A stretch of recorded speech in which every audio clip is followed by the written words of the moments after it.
മത്സരം അധിക സമയത്തേക്ക് പോകുമെന്ന് എല്ലാവരും ഉറപ്പിച്ചിരിക്കെയാണ് അത് സംഭവിക്കുന്നത്. എക്സ്ട്രാ ടൈമിലേക്ക് വിസിലൂതാൻ അപ്പോഴുണ്ടായിരുന്നത് മിനിറ്റുകൾ മാത്രം. ബോക്സിനു തൊട്ടു വെളിയിൽ നിന്ന് പ്രതിരോധ താരങ്ങൾക്കിടയിലൂടെ ബ്രൂണോ ഗ്യുമറേസ് നൽകിയ പന്ത് മാർട്ടിനെല്ലി പോസ്റ്റിന്റെ വലതുമൂലയിലേക്ക് തട്ടിയിടുന്നു. ഗാലറിയിലെ മഞ്ഞക്കടൽ ഇരമ്പിയാർക്കുന്നു. ലോകം മുഴുവൻ ജോഗോ ബൊണീറ്റോ എന്നാർത്തു വിളിക്കുന്നു. അതെ, കാനറീസ് ആർ ബാക്ക്. മെഷീൻ ഗണ്ണുകളുമായി വന്ന സാമുറായികളെ തകർത്ത് ബ്രസീൽ പ്രീ ക്വാർട്ടറിലേക്ക്. അവസാനം വരെ ഒരു സിസ്റ്റം പോലെ കാനറികളുടെ എല്ലാ നീക്കങ്ങളും സ്റ്റോപ്പ് ചെയ്ത് ജപ്പാൻ കണ്ണീരോടെ പുറത്തേക്ക്.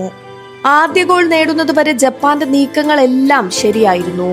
ജപ്പാന്റെ മെഷീൻ പ്ലേക്കെതിരെ ബ്രസീലിന്റെ മനുഷ്യന്മാർ വിയർത്തു തന്നെയാണ് തുടങ്ങിയത്. കൈഷു സനോ നേടിയ ആദ്യ ഗോളിലും അവരുടെ വേഗവും ബ്രസീൽ മനുഷ്യരുടെ പിഴവുമുണ്ടായിരുന്നു.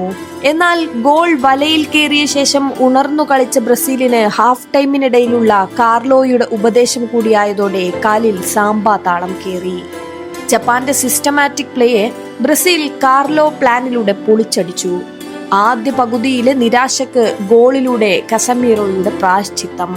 പ്രതിരോധ താരം ഗബ്രിയേൽ ബോക്സിനുള്ളിലേക്ക് ഉയർത്തി നൽകിയ ക്രോസാണ് താരം ഹെഡറിലൂടെ വലയിലാക്കിയത്.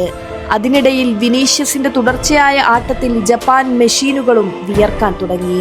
എക്സ്ട്രാ ടൈമിലേക്ക് പോയാലും കളി കാനറികൾ തന്നെ സീൽ ചെയ്യുമെന്ന് തോന്നിപ്പിച്ച സമയത്താണ് നിരന്തര ആക്രമണങ്ങൾക്കൊടുവിൽ കളി തീരാൻ സെക്കൻഡ് ബാക്കി നിൽക്കെ മാർട്ടിനെല്ലിയുടെ അർഹിച്ച വിജയ ഗോൾ വന്നത്. ബ്രൂണോ ഗ്യുമറേസിന്റെ ഈ ലോകകപ്പിലെ 4ാമത്തെ അസിസ്റ്റ് കൂടിയായിരുന്നു അത്. റൗണ്ട് ഓഫ് 32 കടന്ന ബ്രസീലിന് പ്രീ ക്വാർട്ടറിൽ ഇനി എതിരാളികളാകുക നോർവേ ഐവറി കോസ്റ്റ് മത്സരത്തിലെ വിജയികൾ. കാത്തിരിക്കാം ആ പോരാട്ടത്തിനായി.